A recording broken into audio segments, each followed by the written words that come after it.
Texto de uso sobre o Dhammapada. Veja o falso como falso, o verdadeiro como verdadeiro. Olhe para o seu coração. Siga a sua natureza. Esta é uma das mais belas declarações. Olhe para o seu coração. Siga a sua natureza. Buda não está dizendo, siga as escrituras. Ele não está dizendo, siga-me. Ele não está dizendo, siga certas regras de conduta. Ele não está ensinando a você qualquer moralidade. Ele não está tentando criar um certo caráter em você, porque todo caráter é uma bela cela de uma prisão. Ele não está dando a você um certo caminho para viver. Ao invés disso, ele está lhe dando coragem para seguir a sua própria natureza. Ele quer que você seja corajoso o bastante para ouvir o seu próprio coração e seguir, de acordo com ele. Siga a sua natureza quer dizer, flua com você mesmo. Você é a escritura. E escondido lá no fundo de você ainda está uma pequena voz. Se você se tornar silencioso, você será guiado por ela. O mestre tem apenas que tornar você consciente de seu mestre interior. Aí a sua função estará completa. Aí ele poderá deixar você consigo mesmo, ele poderá mandar você de volta para você mesmo. A proposta de um mestre não é escravizar um discípulo. A proposta de um mestre é libertá-lo, é lhe dar total liberdade. E essa é a única possibilidade de se atingir a liberdade total. Siga a sua natureza. Por natureza, Buda quer dizer Dhamma. Assim como é da natureza da água fluir para baixo e é da natureza do fogo se expandir para o alto, assim existe uma certa natureza escondida dentro de você.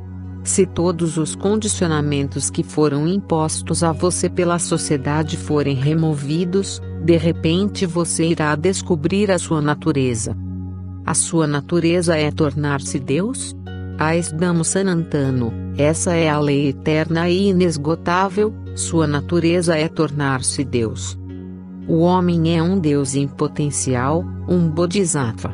O significado do homem é tornar-se Deus. Menos do que isso não irá satisfazer você, menos do que isso não terá utilidade. Você pode ter todo o dinheiro do mundo, todo o poder, todo o prestígio possível, e ainda assim você permanecerá vazio. A não ser que a sua natureza divina floresça, abra os seus botões, a não ser que você se torne um lótus, 1000 pétalas de lótus, a não ser que a sua divindade seja revelada a você, você nunca estará satisfeito. Ao homem religioso comum é dito para que permaneça satisfeito e contente, em qualquer que seja a situação. Os chamados santos religiosos seguem ensinando as pessoas, fique satisfeito. A satisfação é um de seus ensinamentos fundamentais. Esse não é o caminho dos verdadeiros mestres.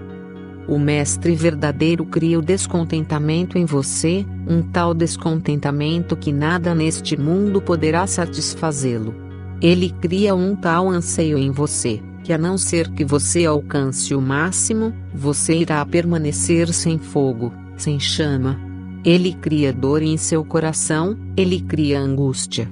Porque a vida está escorregando a todo momento, e cada momento que se foi para sempre, e você ainda não alcançou Deus e mais um dia já se passou.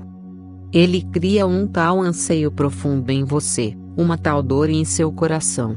Ele cria lágrimas em seus olhos, porque somente através desse divino descontentamento, você irá se mover, você dará o salto quântico, o salto maior em direção ao desconhecido. Somente através desse divino descontentamento é que você reunirá todas as suas energias e se arriscará, indo até a aventura maior que é descobrir quem você é. Siga a sua própria natureza. A sua natureza é a consciência. Mas os padres disseram a você, siga certas regras de conduta, os 10 mandamentos, siga certos princípios, não a sua natureza. Os padres têm muito medo da sua natureza, porque se você seguir a sua natureza você irá sair de seu controle, você não será mais um escravo. Você não irá mais às igrejas, aos templos e aos mosteiros, e você não irá mais ouvir seus estúpidos padres, políticos, os chamados líderes. Eu digo que eles são os chamados líderes porque o que na verdade está acontecendo é que pessoas cegas estão guiando pessoas cegas. Se você ouvir a sua própria natureza, você não irá ouvi-los mais. Se você conhecer a sua própria voz interior, você se tornará livre. Então, a sua voz interior tem que ser esmagada, destruída, completamente destruída, ou pelo menos distorcida de tal maneira que mesmo se você ouvi-la, você não poderá entendê-la. E eles têm sido bem-sucedidos. A não ser que você lute arduamente contra eles, não haverá possibilidade de sucesso. A exploração deles é tão velha, a opressão deles é tão antiga, as estratégias deles são tão espertas. E eles têm um poder infinito em suas mãos. E quem é você individualmente contra eles? Mas se você for para dentro, se você ouvir o seu coração, você irá alcançar um tal poder que nenhum poder na terra poderá escravizá-lo de novo.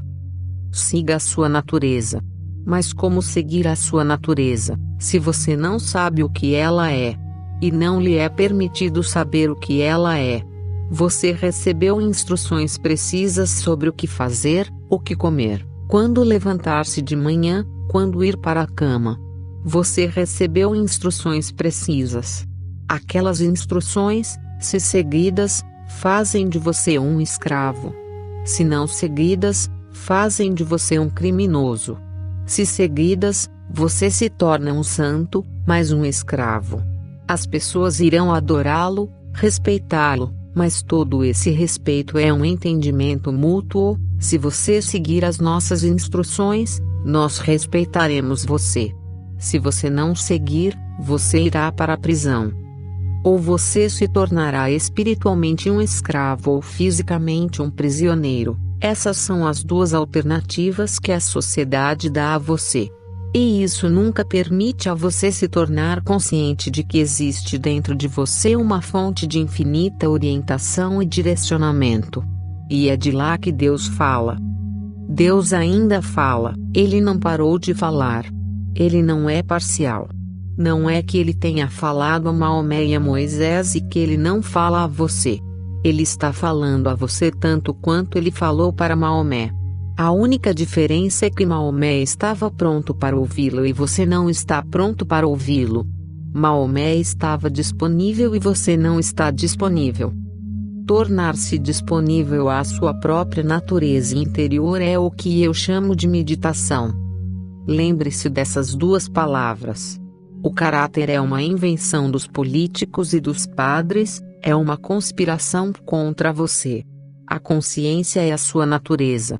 Sim, o homem de consciência tem um certo caráter, mas esse caráter segue a sua natureza. Não lhe foi imposto por alguém, esse caráter é a sua própria decisão.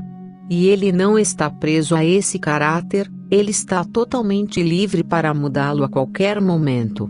As circunstâncias mudam, a sua consciência lhe dá diferentes direções e ele muda o seu caráter.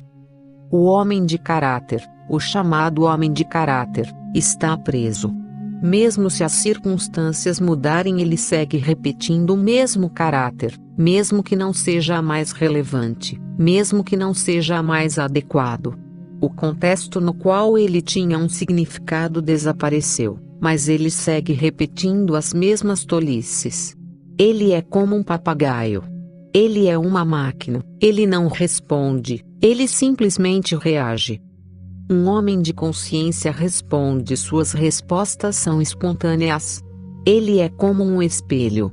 Ele reflete tudo aquilo que se confronta com ele. E a partir dessa espontaneidade, a partir dessa consciência, um novo tipo de ação surge. Essa ação nunca cria qualquer escravidão, qualquer karma. Essa ação liberta você. Você alcança a liberdade se você ouvir a sua natureza. Mas esse simples conselho parece ser muito difícil para as pessoas. Ele deveria ser a coisa mais simples do mundo. Cada criança nasce seguindo sua natureza, mas na medida em que você cresce, pouco a pouco você vai perdendo o contato com ela. Você é forçado a perder o contato com ela. O contato pode ser recuperado, ela pode ser redescoberto. Anos mais tarde, quando você tiver se tornado uma pessoa culta, preso dentro de um certo caráter, completamente cego para com seu coração e sua natureza, você começa a formular muitas perguntas. Outro dia, o Prem Vigen perguntou: Ozu, o que você quer dizer quando você diz vá para dentro? Uma declaração tão simples, vá para dentro, e você me pergunta o que eu quero dizer com ela? Você não consegue entender estas simples palavras, vá para dentro? Eu sei que você conhece as palavras, mas ir para dentro tornou-se muito difícil porque você só aprendeu como ir para fora. Você só pode ir para fora, você só sabe como ir, se for para fora. A sua consciência está voltada para os outros, ela esqueceu o caminho para ela mesma. Você segue batendo na porta dos outros e sempre que é dito a você, vá para casa, você diz, Ozu, o que você quer dizer com ir para casa? Você só conhece as casas dos outros, você não conhece o seu próprio lar. E você está carregando esse lar dentro de você. Você foi forçado a ser extrovertido. Você tem que aprender de novo o caminho de ir para dentro. Soren Kierkegaard disse: religião significa ir para dentro, ir para sua própria interioridade. Mas as simples palavras ir para dentro tornaram-se tão difíceis de entender. A mente conhece apenas como ir para fora, e nela não há qualquer marcha ré. Eu estou ensinando a você aqui que a marcha ré está aí, embutida, você apenas se esqueceu dela. Você sabe como ir para fora. Ninguém pergunta o que você quer dizer quando diz vá para fora. Mas todo mundo quer perguntar o que você quer dizer quando diz vá para dentro? Simples palavras. Pensar é ir para fora e não pensar é ir para dentro. Pense e você já começou a se mover para fora de si mesmo. O pensamento é a maneira de levar você para longe. O pensamento é um projeto, não pensamento. E de repente você está dentro. Sem pensamento você não pode ir para fora, sem desejo você não pode ir para fora. Você precisa do combustível do desejo e do veículo do pensamento para ir para fora. Sentando-se silenciosamente, nada fazendo, nem mesmo pensando, nem mesmo desejando. E onde você estará? Ir para dentro não é verdadeiramente ir para dentro. É simplesmente parar de ir para fora. E de repente você encontra a si mesmo dentro. Prem Vigen, você não precisa ir para dentro porque se você for, você irá sempre para fora. Ir significa ir para fora. Pare de ir. Pare de ir a qualquer lugar. Você consegue sentar-se silenciosamente sem ir a qualquer lugar? Sim, fisicamente você pode sentar-se, isso não é muito difícil. Você pode aprender uma postura de yoga e você pode fazer de seu corpo quase uma estátua, mas o problema é, o que você está fazendo do lado de dentro? Desejos, pensamentos, memórias, imaginação, todos os tipos de projetos. Pare com eles também. Como parar com eles? Simplesmente torne-se indiferente a eles, despreocupado. Mesmo que eles estejam ali, não dê atenção a eles. Mesmo que eles estejam ali, não lhes dê qualquer importância. Mesmo que eles estejam ali, deixe-os estar. Sente-se silenciosamente do lado de dentro, observando. Lembre-se dessa palavra, observando, testemunhando, simplesmente estando alerta. E na medida em que se observar cresce, se torna mais profundo, a mesma energia que estava se tornando desejos, pensamentos, memórias e imaginação, essa mesma energia é absorvida em nova profundidade. A mesma energia é usada por esse aprofundamento interno. e você saberá o que quero dizer quando digo vá para dentro. Não comece a procurar nos dicionários ou na enciclopédia britânica. Não é uma questão de palavras. Palavras são simples para compreender. Quando eu digo vá para dentro, é isso exatamente o que eu quero dizer, vá para dentro. Não comece a perguntar sobre as palavras. Escute a mensagem oculta, senão você irá perder o trem. O que eu quero dizer com perder o trem? Se você se tornar muito interessado em palavras, o que quer dizer com ir para dentro? O que isso quer dizer? Verbalmente, linguisticamente, vigem, você vai perder o trem. Não desperdice tempo com palavras. E essa é particularmente uma nova espécie de doença que tem atingido os intelectuais do mundo. Pelo menos por 50 anos, o mundo filosófico tem se tornado muitíssimo interessado em palavras e análises linguísticas. Eles não perguntam mais o que é Deus. Eles não perguntam mais se Deus existe ou não. Os filósofos contemporâneos perguntam: o que quer dizer quando você usa a palavra Deus?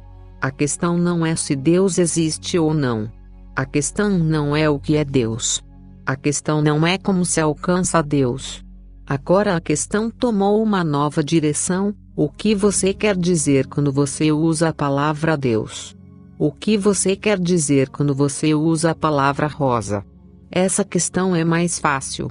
Você pode pegar o filósofo, forçá-lo a ir até o jardim e mostrar a ele a rosa. Isso é o que eu quero dizer quando eu uso a palavra rosa. Mas isso não pode ser feito com a palavra Deus. Isso não pode ser feito com a palavra meditação. Isso não pode ser feito com as palavras vá para dentro. Estes são fenômenos sutis. Não se torne um interessado em linguística. Eu não estou aqui para ensinar análise linguística a você. Toda a minha abordagem é existencial. Se você realmente quer saber o que significa ir para dentro, então vá para dentro. E o caminho é: observe os seus pensamentos e não se identifique com eles. Simplesmente permaneça um observador, completamente indiferente, nem contra nem a favor. Não julgue, porque qualquer julgamento traz identificação. Não diga: estes pensamentos são errados, e não diga: estes pensamentos são bons. Não faça comentários sobre os pensamentos. Deixe que eles passem como se eles fossem apenas a passagem do tráfego e você está de pé ali ao lado da rodovia despreocupado, olhando o tráfego. Não interessa o que está passando, um ônibus, um caminhão ou uma bicicleta. Se você puder observar o processo de pensamentos de sua mente com tal despreocupação, com tal desapego, não estará longe o dia em que todo o tráfego desaparece. Porque o tráfego somente pode existir se você seguir dando energia para ele. Se você parar de dar energia para ele. E isso é o observar, parar de dar energia para isso, parar a energia que se move dentro do tráfego. É a sua energia que faz aqueles pensamentos se moverem.